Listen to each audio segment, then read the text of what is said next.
Hello, my name is Jana. I live in a forest and I make things. And I have been looking at things on Pinterest for quite some time. And there are two themes for myself that were fascinating me. And I want to talk about them today. The first thing is granny square blocks, especially when we're doing them English paper piecing style.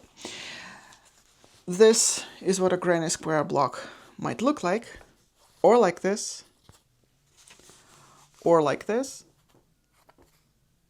I think that they're more fun when they're set on point, but when we're making a quilt with granny square blocks and we're doing them on a machine, one of two things might happen. You see, it's very difficult to connect the blocks when they're shaped like that. So what people do is either they plan the whole quilt in advance, they lay everything out, and then they very carefully connect all the pieces so that the pattern connects in the right way, or they do some trickery. They take a block and they add sashing. And this way it kind of looks like a bunch of granny square blocks connected together, but it really isn't. They're cut to be a square, and then some sashing is added to add like the effect of maybe a granny square block. That's not the way to go, I think. But with English paper piecing, you can plan nothing. You can plan as much as one block at a time. And then you can in a very relaxed way, you can connect everything together and everything is going to look good. And I think that that's amazing. And that's what I like to do. So that's what I've been experimenting with, but I didn't know really what to do with my granny square blocks, which are so fun to make. So here comes another thing that I was really fascinated by lately, and that's project bags. Like this one. This is a prototype that I made of a project bag. It has patchwork panels on both sides. And it has lined inside with pockets. And it's a cool little bag. It wasn't perfect because the lining is a little bit too big and the whole bag is a little bit too small, I think. Well, it's not a bad size. I can fit quite a lot of stuff in there. Like, I can put a whole project in there. That's what I actually did. I was making this block out of this project bag while sitting on a train. How beautiful is that? Everything I need can fit in. I can fit some thread. I can fit my scissors. I can fit my fabric and my paper templates. Everything fits in there.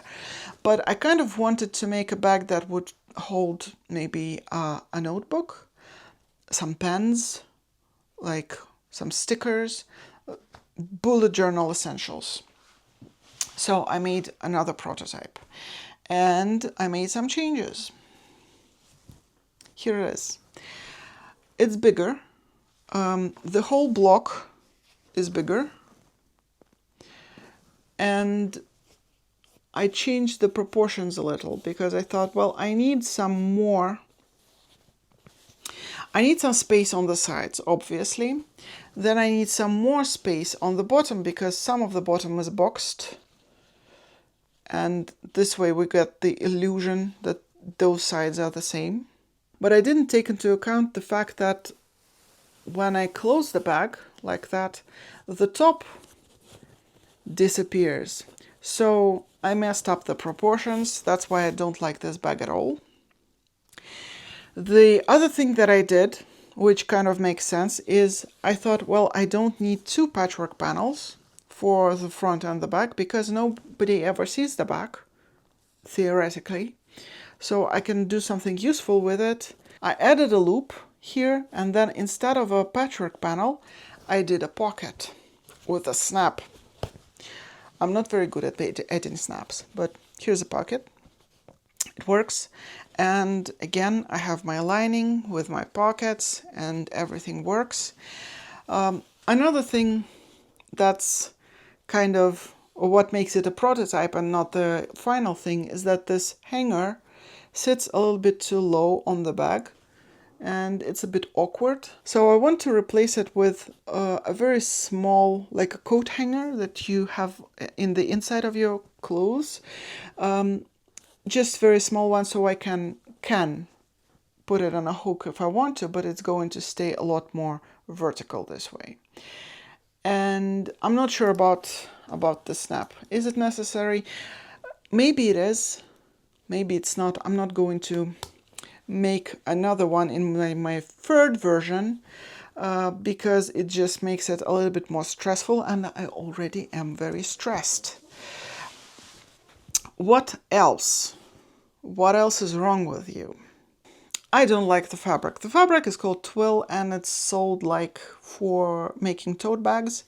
The good thing about this fabric is that it's, well, 100% cotton and it's inexpensive. The bad thing about this fabric is that it's cheap. And it looks cheap and it behaves sometimes in a weird way. It's not very stable. So I'm not sure if I like it. But I unfortunately right now I don't have a different option. But what I do have is a little bit darker twill. So I think it's going to look better just because it's darker. And the colors are going to look better on this kind of background. Might look good. And one more thing that I did wrong is that I was using a 1/4 inch seam allowance to put this together, which is very stupid of me. At least 3/8 of an inch, maybe even 1/2 inch is a good amount of seam allowance for a bag. So yeah, here is everything that I did wrong with my prototypes. But there's another thing that I didn't do wrong, but I'm going to change for the prototype number 3, which might be the final thing. My patchwork panels are put together by hand and it comes with risks. So when we're making a bag, I don't want to put a lot of pressure, like a lot of tension, onto a patchwork panel. So what I did is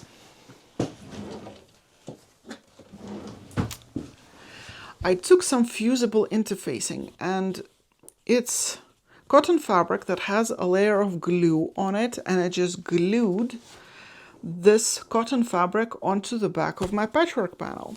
This way, all the weight, if there happens to be any weight, is held by this piece of cotton, which is going to be a lot stronger than my patchwork. But I don't like having glue inside of my things. I mean, this glue is probably going to detach at some point.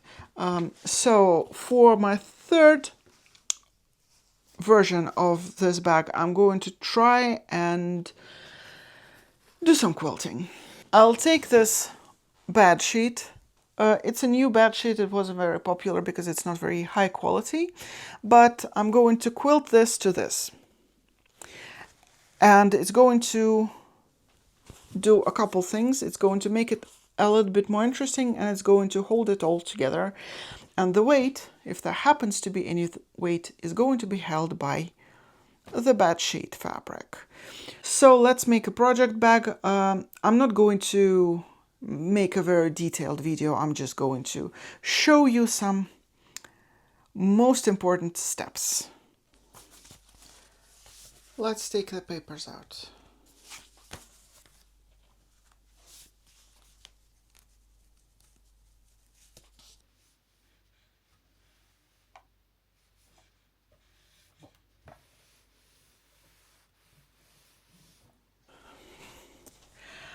I have mentioned that I don't like using glue in my projects, like fusible interfacing, but I am going to use this temporary adhesive to keep those things together.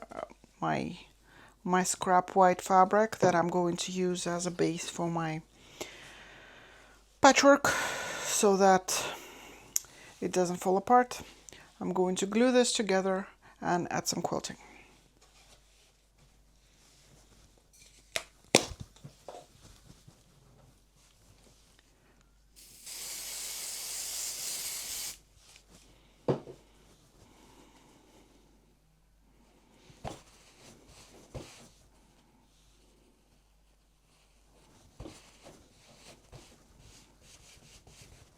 Let's discuss quilting. I think I'm going to make just a bunch of lines going through the center, like so. And this way it looks interesting, but it's not too, difficult to do. And I'm going to use the thread that I have left over from my EPP quilt that you might remember.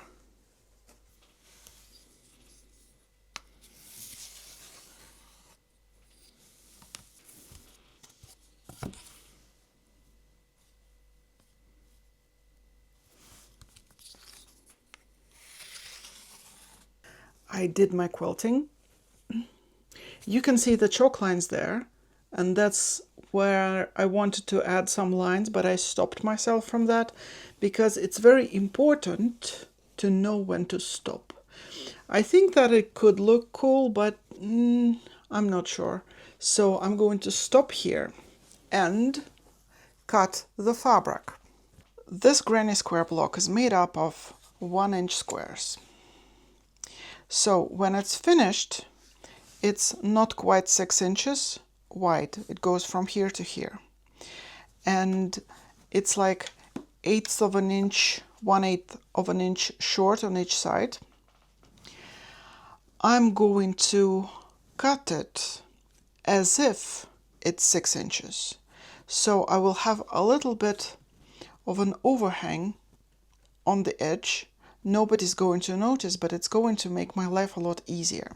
So I'm going to cut it at 6.5 inches. And I'm going to measure all the other fabric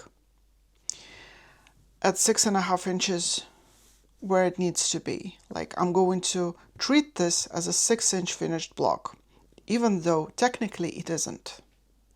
But I'm going to ignore the reality.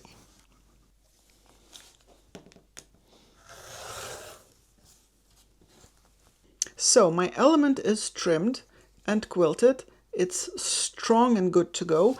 And the edge of the finished block is actually 3/8 of an inch from the edge of fabric.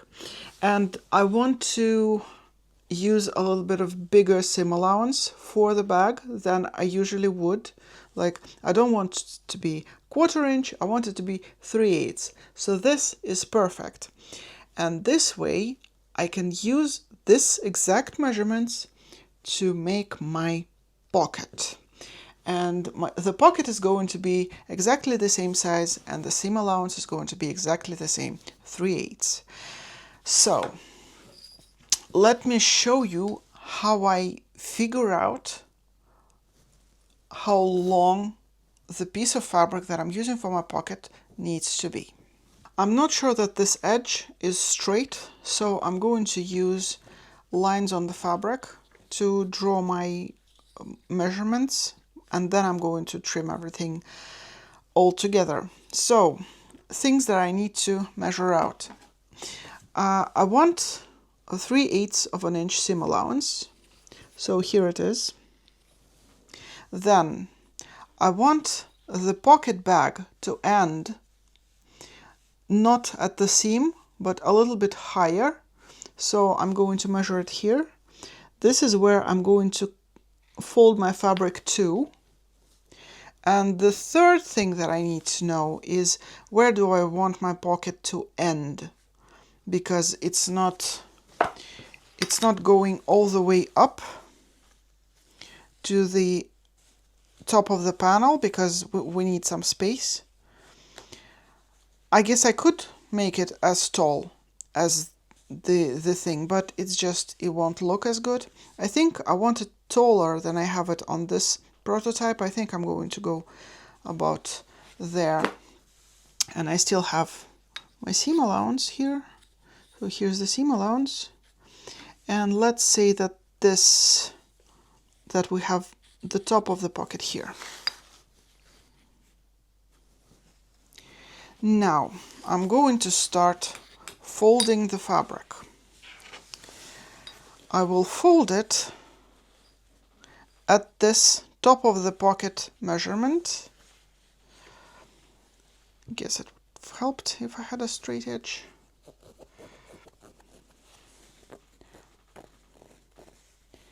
Here's the top of the pocket, and here's the bottom of the pocket, the inside. And I can fold it here. I guess I could have worked it out on paper, but what's the fun in that? And here I have my pocket folded.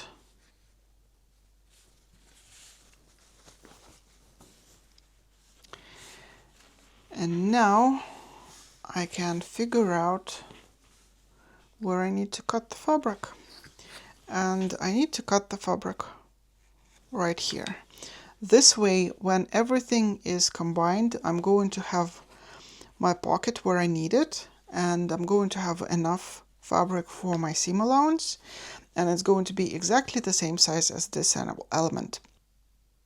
We have 6.5 by 15.5.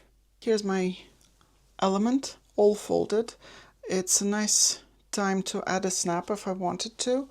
Adding a zipper, for instance, would look a little bit differently, and I'm not going to even try to get into that today because I have my pocket ready to go. I'm going to pin it, make sure that it's all square and nice, and I can go on cutting out my other elements.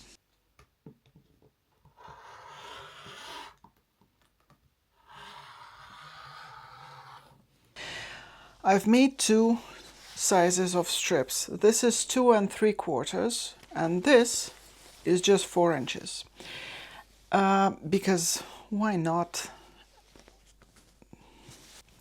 I haven't figured out all the measurements yet because I have to work with inches, and that's deeply, deeply unnatural for me because I live in Russia, we have metric, and millimeters would have been so much easier, but I know that in the world of quilting we have to use imperial. And all of my rulers are in inches. I kind of made peace with it, but arithmetic in inches is very difficult, so I'm going to just put things together and measure them so that I can write it down for future reference. So I don't have this size figured out, but in all honesty, you don't have to have it figured out. And when we have all of this, like front of the back of the back, when we have them assembled, we can trim off everything that we don't want. If we want to correct the proportions, there will be time to do that. Ideally, I don't want to do that because I want to keep the measurements. I want to make it replicable so that I can make another one without guessing, without measuring anything on the finished thing. But that's how we're going to go. I like that this construction is kind of a quilt block in itself. And I'm going to come back to you when I have all the measurements figured out because I made it and I measured it.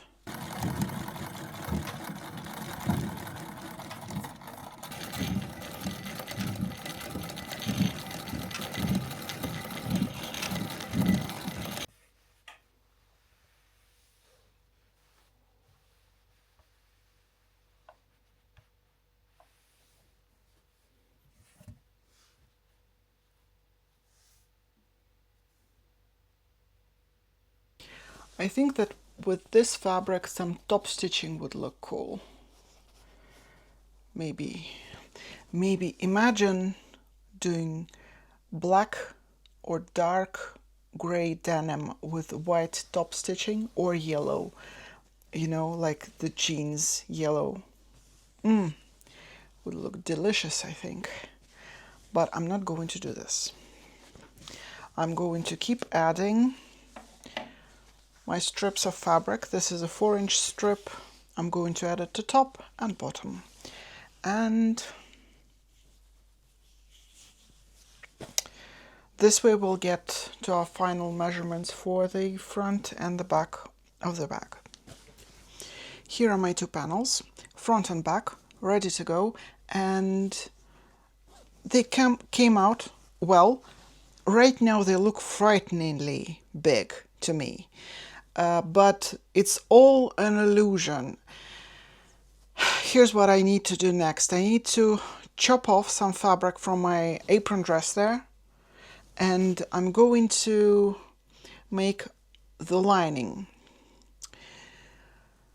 Here's how it's going to go. I'm going to measure this, and I'm going to cut 2 pieces of lining in exactly the same size. And then I'm going to trim off 1/4 inch from 2 sides. This way my lining is going to be a teeny bit smaller than the main fabric, and this way it's going to fit nicely. If I make it the same size, it's going to be a little bit too big for the inside of the bag.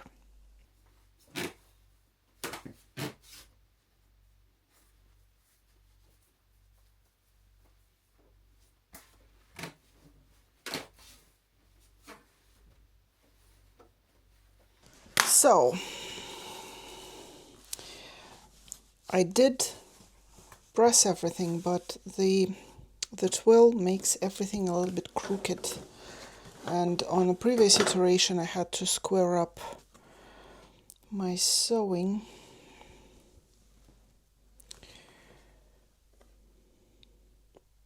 I might need to do that as well here. It's 13.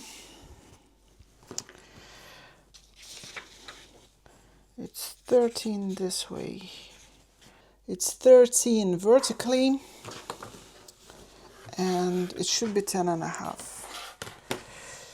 Should be 10.5 by 10.5. So I'm going to cut my lining at 13 by 10.5, and then I'm going to trim off another 1/4 inch, because I just don't know how to do math right now. I will do it practically on the thing instead of on paper, because that's just easier.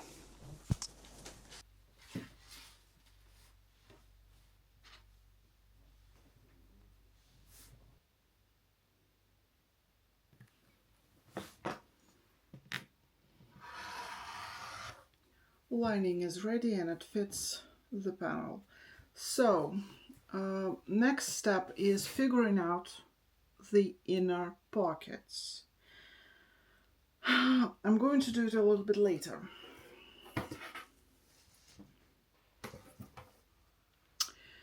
Here's a couple things to consider. I'm going to do it on fabric. In order to figure out where we want the pockets, we need to figure out where we don't want the pockets. Here's the seam allowance, 3/8 of an inch. Then in the bottom of the bag we'll have boxed corners, and those boxed corners will create lines that are kind of on the, not on the front, they're on the sides. They will make sides of the bag. So we don't want them pockets to be intruding into the sides. So my decision is that I'm going to step away 2 inches from 3 sides,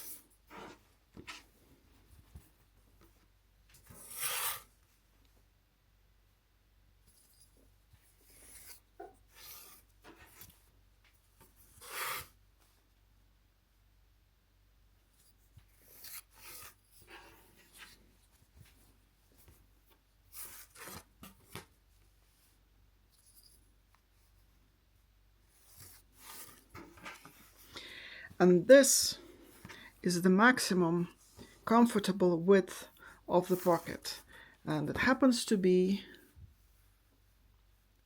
well, about 6 inches. And now I need to figure out what I want the height of the pocket to be, and I think that I'm going to make it about 6 inches also, because I don't want it too tall so that I cannot reach into the bottom of the pocket. Like, it needs to be comfortable. And it's going to hold a thing like a pencil relatively comfortably so that it sticks out. That's the logic. And when it's gathered up here, it's not going to be interfering with everything. So I can make my pockets 6-inch finished. I'm going to make them nice. That's why I'm going to cut out 4 6.5-inch squares and make my 2 pockets. Here's what I mean by a nice, well-finished pocket. I took my 2 layers of fabric and I did a seam all the way around with a little gap. I'm just going to turn it right sides out, clip the corners and stuff, and I'm going to have a nice finished pocket that I can just attach to the thing, and I don't even have to close this. It will close itself when I'm attaching it to the lining. The pockets are mostly ready. I pinned this one in place.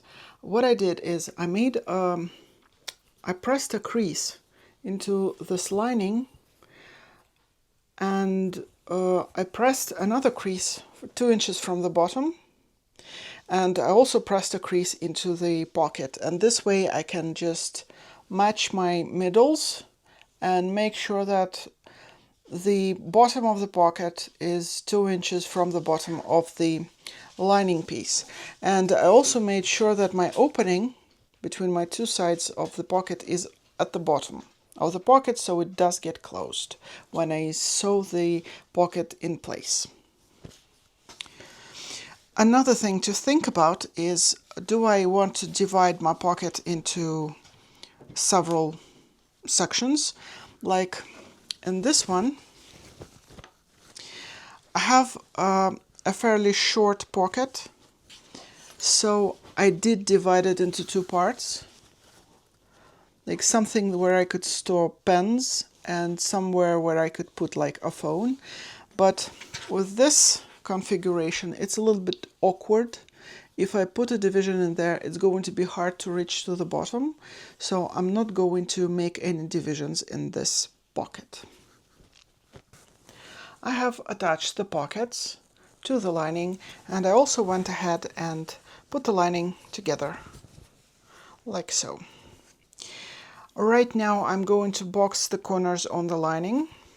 To do that, I'm going to take 1 inch, this is a 1 inch, and I'm going to put it inside my seam like that. So I'm going to measure 1 inch from the seam, and I'm going to cut it there. And I'm going to do exactly the same thing on the main fabric, on the main part of the body, but I'm not quite finished with that yet. So let me finish the lining and I'll come back to the main part of the bag. So here is my 1 inch, and I can just make sure that I have the measurements right. Here's one corner. Here is another corner.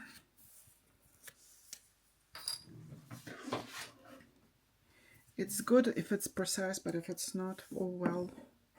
And I'm going to ruthlessly cut the corners out.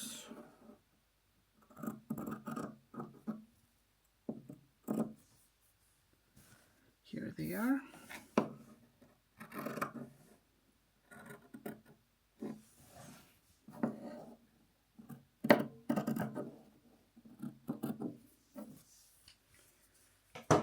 The next step is I take the corner, I open it, and I match the seams here, and I can add a pin.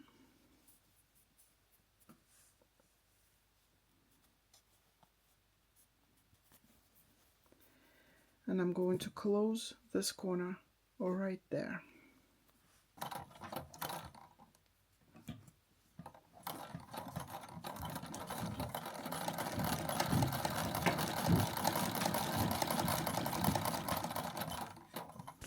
Here is my lining all finished up with nicely boxed corners.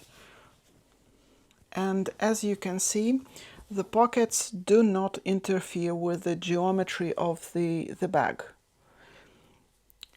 The sides are on the sides and the pockets are not on the sides, which is what I wanted. Now the lining is finished. There's a couple things that I haven't cut out yet, and that is my channels for the top of the bag, where the drawstring is going to go, like this part. I haven't cut it out. And the second part is I haven't cut out the hanging thing, like a loop on the back. So I'm going to do that right now. I know my width, so I was waiting for the width to figure out how wide I need my drawstring channels to be. Now I know. So I'm just going to use this exact width and make it like 2 inches tall. This way I'm going to have enough fabric to make like a nice fold at the edges so that everything is nicely finished. Yeah, let's do that.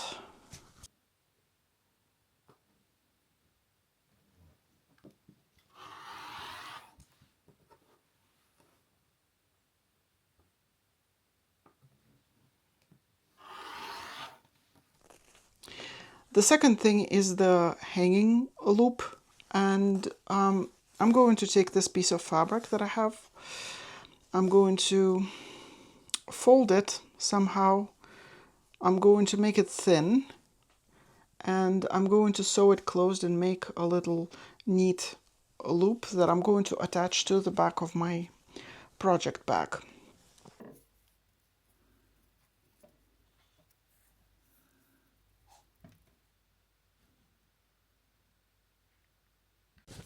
I'm not proud of this. Maybe I should have matched the thread, but I know a handyman and he likes to say, I don't make things pretty, I make them strong.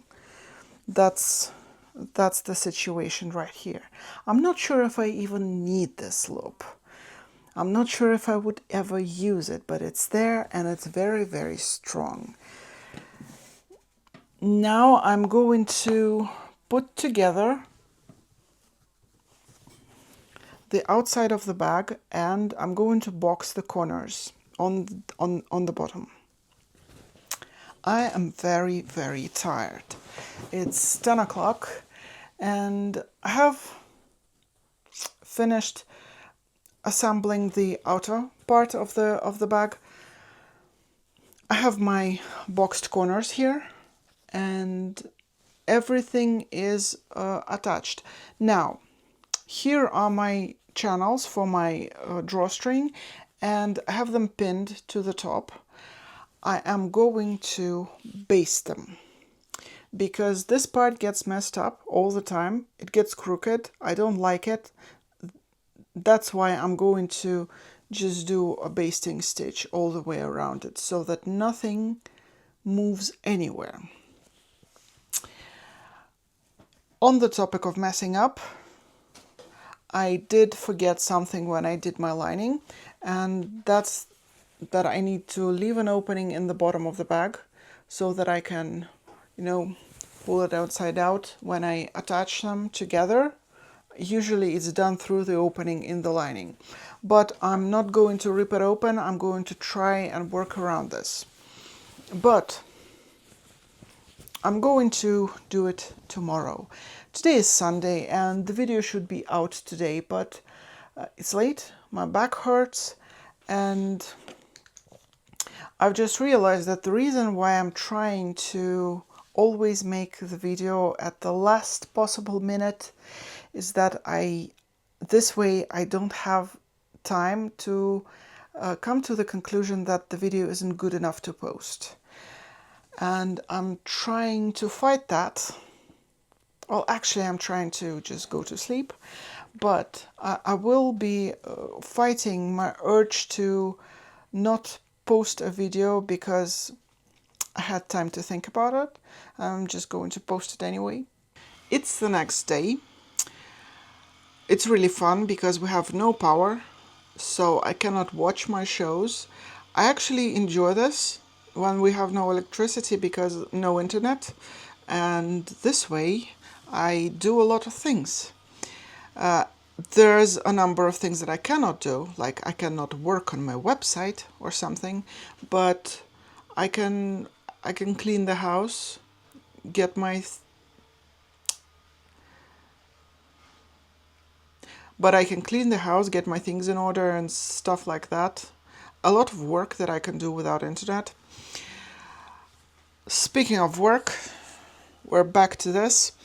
I think that while I'm basting, I'm going to use the same thread and add the top stitching because I think that it's going to look cool and it's going to elevate the whole thing. And I just don't like that the seams don't lay flat. So now I'm going to quickly add the top stitching and the basting stitching and get back to you.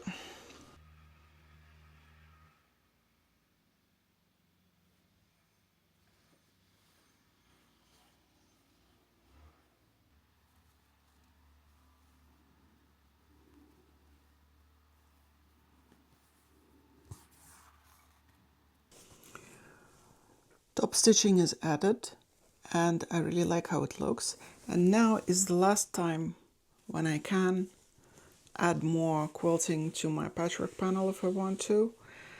And I'm really fighting the urge to do so. But I think that I won't. Just to see what happens with this amount of quilting. It should be enough. It should be enough quilting. But anyway, I'm very happy that my machine doesn't need any electricity to work. And here's what I'm doing. I have my top channels here basted in place, and I have my lining ready. I'm going to put my lining wrong side out and pull it onto my bag. You know, the normal way. How do we connect the lining to the bag? That's how we do it. And now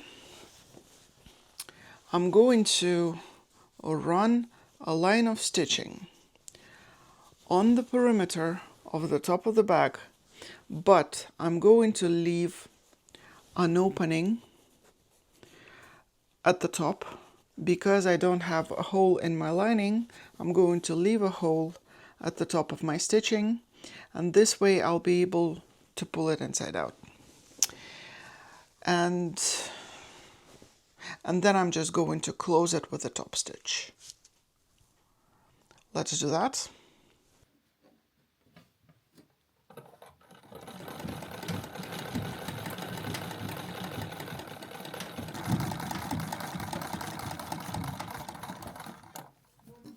They turned the electric on.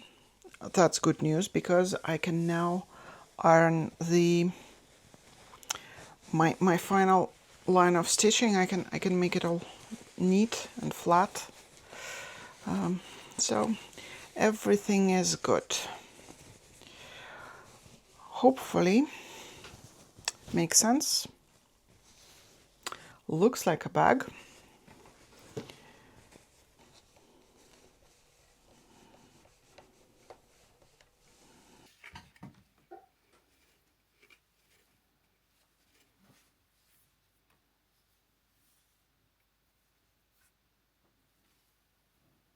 Everything was going really well until this last line of top stitching, because it's a little bit crooked and I don't like it.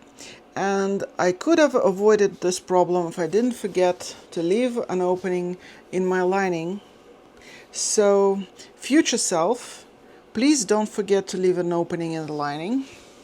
Had I had an opening in the lining, I would have to do the top stitching like this. I would have everything completely closed in here, and then I could add some decorative top stitching if I wanted to.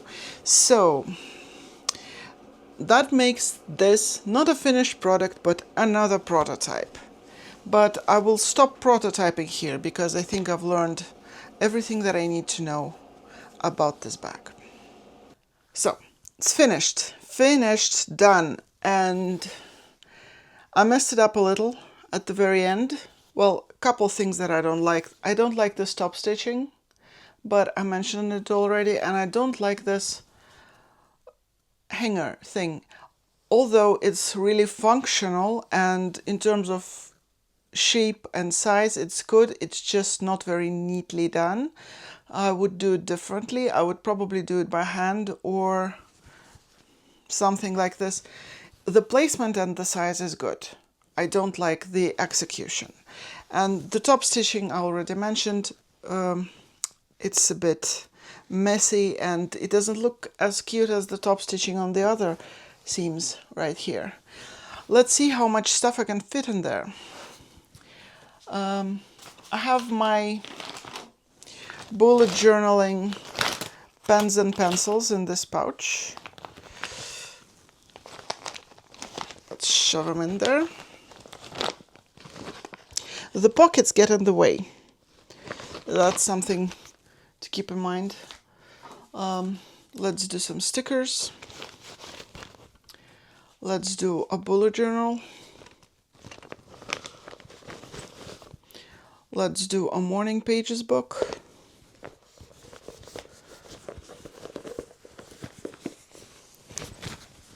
A fountain pen.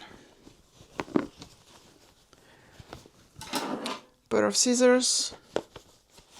Well, it's getting heavy, but there's still space in there. So I can put this in my bag and have all of my bullet journal supplies with me at all times. I think that could be handy for traveling, or, because it's a project bag, to keep a project in the bag. It looks like a good idea. And I like that I have figured out how I want to make it. I will probably make a smaller version for myself just to figure out the proportions and stuff. But I already have a quite nice smaller version worked out, so maybe I'll just keep it like that. And yeah, I'm going to take it off my list now.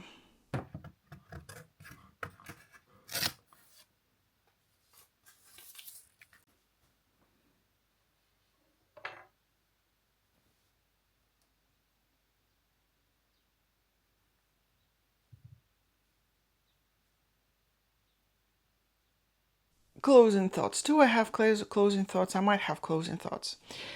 You know how every project teaches you something apart from what the actual contents of the projects are. Like, I learned how to make a project bag of this size and this proportions, and maybe the whole idea of putting together a project bag like this.